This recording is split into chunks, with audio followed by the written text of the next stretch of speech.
ओम शांति।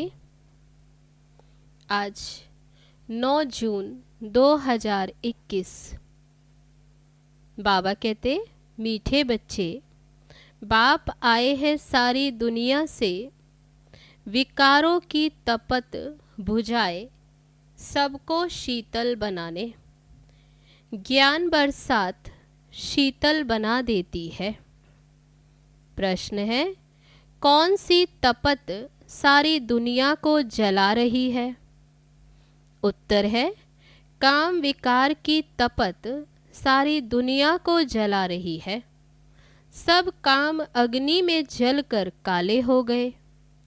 बाप ज्ञान वर्षा से उन्हें शीतल बनाते हैं। जैसे बरसात पड़ने से धरती शीतल हो जाती है, तो इस ज्ञान वर्षा से 21 जन्मों के लिए तुम शीतल बन जाते हो। किसी भी प्रकार की तपत नहीं रहती। तत्व भी सतो प्रधान बन जाते, कोई भी तपते नहीं है। ओम शांति। रूहानी बच्चे किसकी याद में बैठे हैं? जरूर अपने रूहानी बाप की याद में बैठे हैं। रूह अपने परम पिता परमात्मा की याद में बैठी है कि हमको रूहानी बाप आकर रिफ्रेश कर शीतल बनाए, क्योंकि कामचिता पर बैठ भारत जल मरा है। गाते भी हैं तपत बुझाएं। तपत काहे की? कामचिता की। बहुत तपत होती है तो मनुष्य मर पड़ते।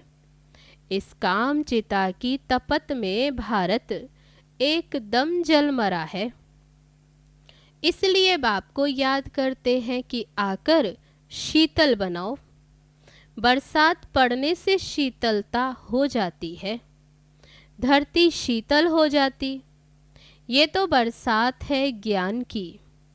एक ही बार आकर इतना शीतल बनाते, इतना सब कुछ दे देते जो सत्युग में फिर कोई भी चीज की उत्कंठा नहीं रहती। आधा कल्प उत्कंठा में रहते आए हो। तब बाबा कहते, द्वापर से क्या उत्कंठा में रहते आए। बाबा आकर शीतल बनाओ, मांगते आए, पुकारते आए। पतित पावन बाप आकर हमको शीतल बनाए। इस ज्ञान वर्षा से भारत अथवा सारी दुनिया शीतल हो जाती। तुम स्वर्ग के मालिक बन जाते। मनुष्य मरते हैं तो कहते स्वर्गवासी हुआ। वह तो सिर्फ मुख मीठा करते। तुम जानते हो स्वर्ग की अब स्थापना हो रही है। बाबा आया हुआ है, ये ज्ञान वर्षा कर रहे हैं।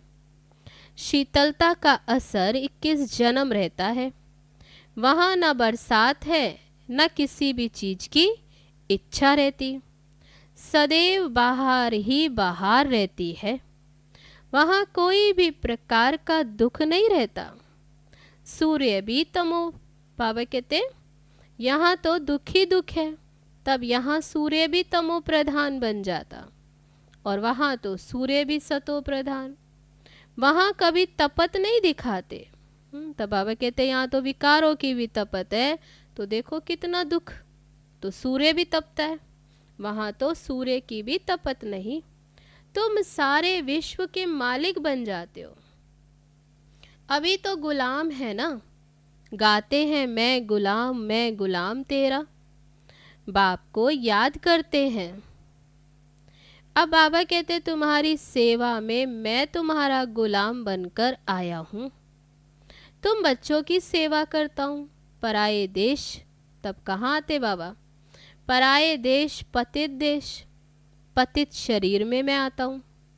इस पतित दुनिया में एक भी पावन हो नहीं सकता।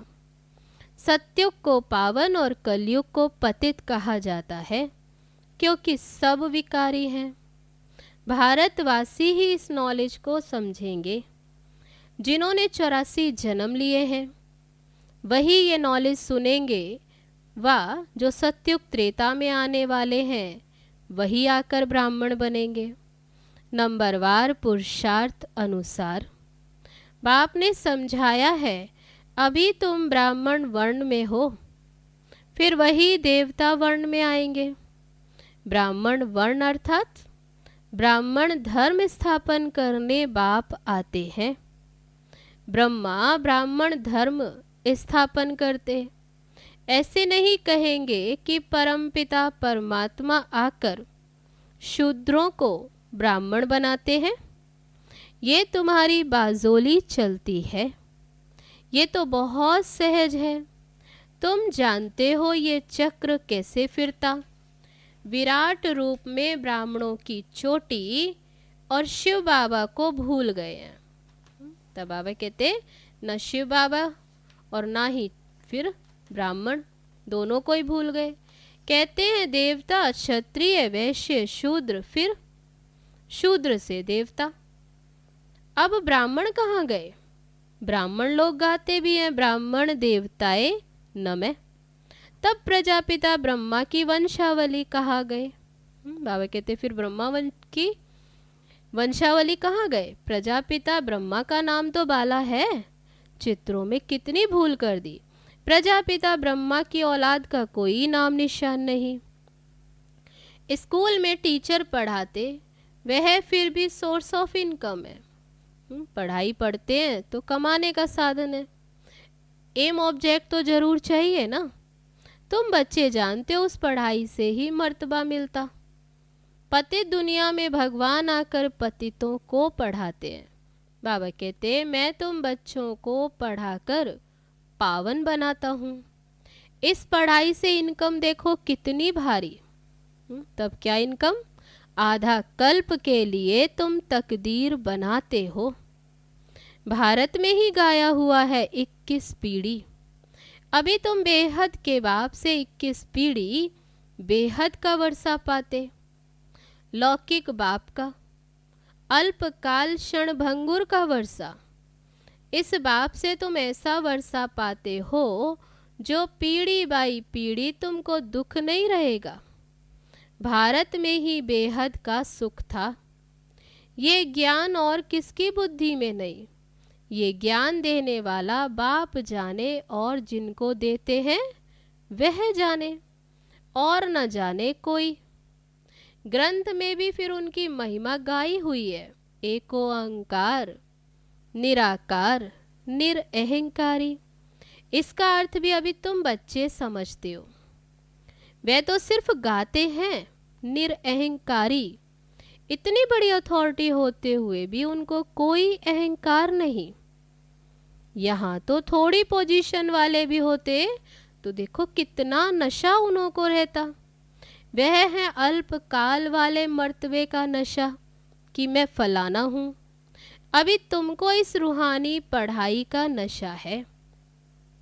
तुम्हारी आत्मा भी जानती है आत्म अभिमानी बनना है, तब ही बाप को याद कर सकेंगे। बाप के साथ योग टूटने से माया का गोला लग जाता है, मुरझा जाते हैं। याद करते रहे तो खुशी का पारा चढ़ा रहे। कोई बड़ा इम्तिहान पास करते हैं तो खुशी होती है। समझते हैं बस इसके ऊपर कोई और पढ़ाई नहीं। तुम भी अभी जानते हो हमारी इस पढ़ाई से ऊंच और कोई पढ़ाई है नहीं। इन लक्ष्मी नारायण ने पास्ट में जरूर ऐसी पढ़ाई की है, राजयोग सीखे हैं, तब महाराजा महारानी बने। बाबा कहते अभी तुम्हें भी ये खुशी होनी चाहिए कि हमारी पढ़ाई कितनी ऊंच, कितना ऊंच मर्तबा। राजयोग तो मशहूर है। परम पिता परमात्मा आकर राजयोग सिखाते हैं स्वर्ग के लिए। कहते भी हैं पास्ट में ऐसे कर्म किए तब यह बने। तुम जानते हो इस जन्म में हम ऐसे कर्म सीखते हैं जो भविष्य 21 जन्म के लिए राज्य करेंगे। वह स्वर्ग में विराजमान होंगे। यथा राजा रानी तथा प्रजा भी है ना, राजधानी है ना। बाप आया है राजधानी स्थापन करने। फिर तुम जाकर 21 जन्म पालना करेंगे। 63 जन्म तो दुख भोगा है, वे सब खत्म हो जाएंगे। भारत को स्वर्ग कहा जाता, अभी तो नर्क है। सृष्टि कितनी बदल गई है। वह राजाई कहाँ चली गई? रावण राज्य शुरू होने से फिर तुम पतित बन जाते हो। बाबा कहते वह राजाई कहाँ गई? देखो अभी तो पतित बन गए। बाप कहते तुम अपने 84 जन्मों को नहीं जानते हो। अभी तुम बच्चों को बार बार समझाया जाता है। तुमने ही 84 जन्मों का चक्र पूरा किया है। अभी तुम्हारा ये अंतिम जन्म है। अब फिर से अपना वर्षा लेना है। तुमको मुक्ति धाम में बैठ नहीं जाना है। तुम्हारा ऑलराउंड पार्ट है। ऐसे बहुत हैं जो सतयुग से लेकर द्वापर कलयुग तक भी मुक्ति धाम में रहते। वे बैठे ही परम धाम में रहते, अंत में आते। तो ऐसे नहीं कहेंगे यहाँ आने से मुक्ति धाम अच्छा। बाबा कहते वहाँ तो कोई पार्ट है ही नहीं। वे तो मच्छरों सदृश्य हो गए, पार्ट बजाने आए और गए। आया और गया। मनुष्यों की महिमा गाई जाती है। बाबा कहते हैं मंदिर किसके हैं? जो शुरू से लेकर पार्ट बजाते आए हैं उन्हों के ही यादगार बनते हैं। पिछाड़ी में जो आते उन्हों का यादगार है क्या? कुछ भी नहीं। तुम्हारा कितना भारी यादगार, सबसे जास्ती तुम पार्ट बजाते। तुम अपनी प्रारब्ध का टाइम पूरा कर जब भक्ति मार्ग में आते हो तब फिर तुम्हारा यादगार तथा शिव बाबा के मंदिर बनने शुरू होते हैं। फिर और धर्म भी आते हैं, उन्हों का धर्म स्थापन होता। तुम अपनी हिस्ट्री ज्योग्राफी को जानते हो और सब धर्म वालों की भी जानते हो। बाबा कहते अभी बाप तुम्हें सब नॉलेज दे देते हैं। तो बाबा कहते अभी तुम अपने भी धर्म को जानते हो और औरों के भी धर्म को जानते हो। 84 जन्मों की ये सीढ़ी है। पहले हम स्वर्ग में आते, फिर उतरते कैसे? अभी ये सब तुम्हारी बुद्धि में। हर एक जन्म में भिन्न नाम रूप वाले मित्र संबंधी आदि मिले, भिन्न भिन्न। ये सब ड्रामा में तुम्हारा पार्ट पहले से ही नुधा हुआ है। ये बेहद का ड्रामा जो हूबहू रिपीट होता। तुम जानते हो हम 100 देवी देवता थे जो 84 जन्म ले शूद्र बने। फिर हम 100 देवी देवता बनते हैं। मनुष्य तो कह देते आत्मा 100 परमात्मा। वास्तव में हम 100 का अर्थ ये है। वह फिर कह देते आत्मा 100 परमात्मा और परमात्मा 100 आत्मा। दिन रात का फर्क है ना।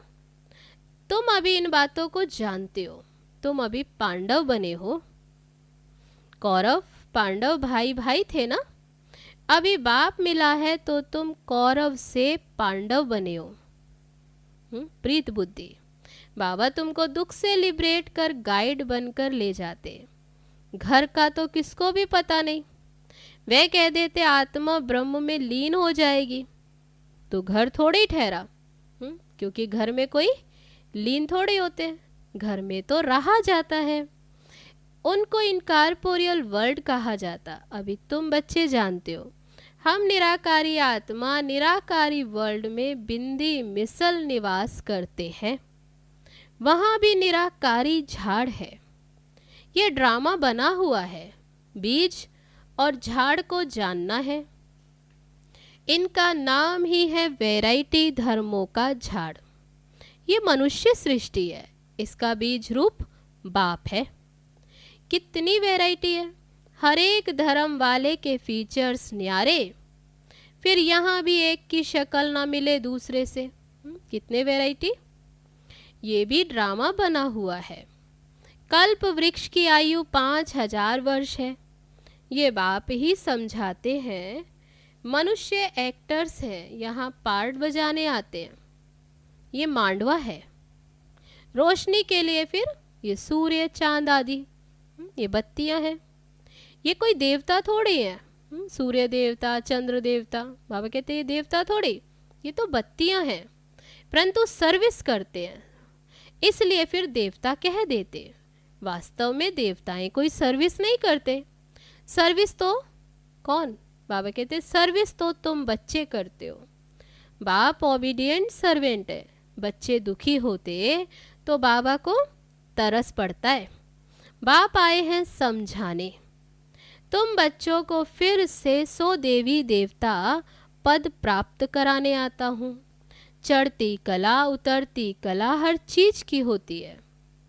पुरानी दुनिया को तमो प्रधान और नई दुनिया को सतो प्रधान कहा जाता। हर एक चीज नई सो पुरानी होती। आत्मा कहती है यह शरीर भी तमो प्रधान पतित है। ये सतयुग में आत्मा और शरीर दोनों ही सतो प्रधान थे, माथा नहीं खा पाते थे।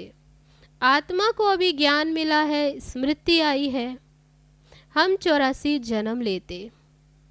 ये राज बेहद का बाप समझाते, दुख में बाप को ही पुकारते रहते, रहम करो हे दुख हरता सुख करता आओ। भारत ही सबसे सुखी था। भारत जैसा पवित्र खंड और कोई हो नहीं सकता। अभी बाप तुम बच्चों की झोली अविनाशी ज्ञान रत्नों से भरते। कभी ऐसा बाप देखा जो इतनी प्राप्ति कराने वाला? कहते हैं बच्चों मैं तुम्हारे लिए वैकुंठ सौगात में लाया हूँ। तुम स्वर्गवासी थे, तब बाबा स्मृति दिलाते कि तुम ही स्वर्गवासी थे, अब पतित नरकवासी बन पड़े हो। पावन उनको कहा जाता जो विकार में नहीं जाते। सतयुग में है ही संपूर्ण निर्विकारी और इस समय है संपूर्ण विकारी। बाप कहते तुम भी संपूर्ण विकारी। बाबा कहते क्या थे? संपूर्ण विकारी। अभी फिर संपूर्ण निर्विकारी बनते हो।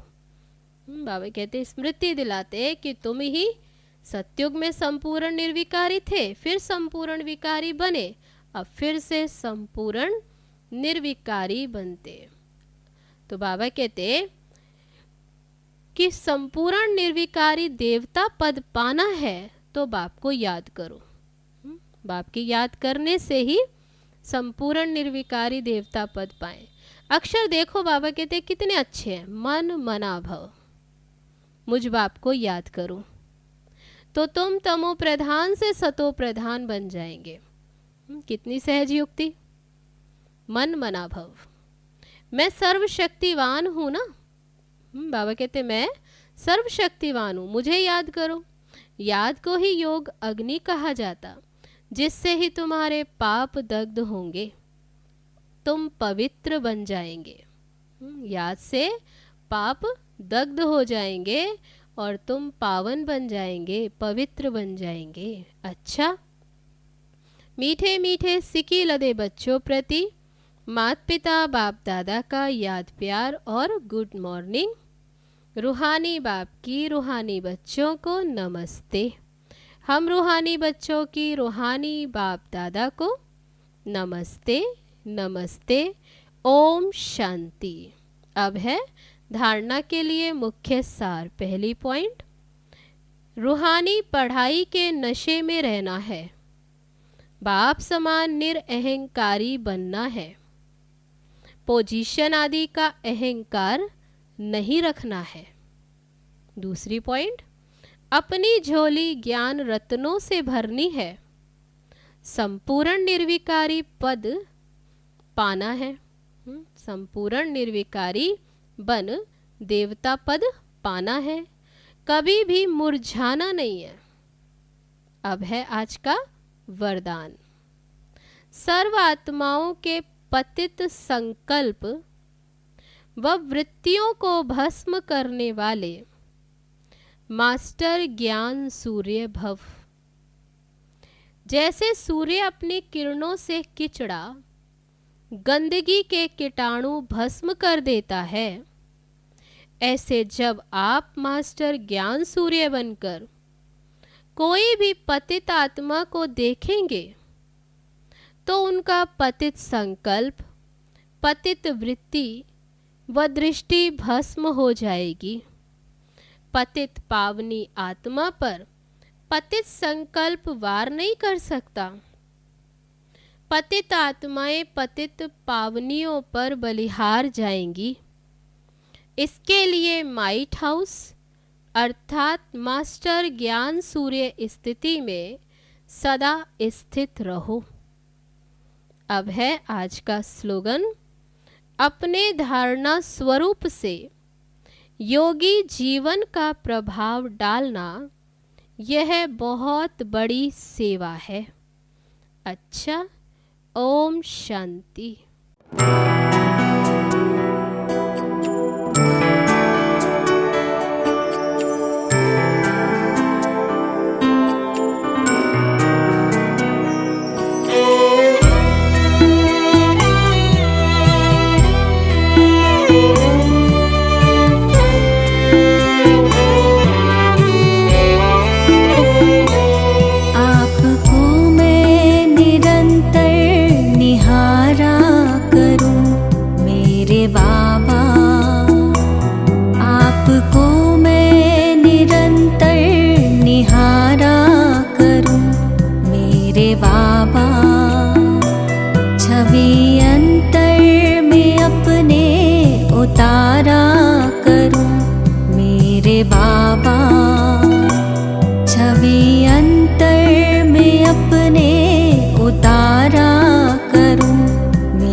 फिर भी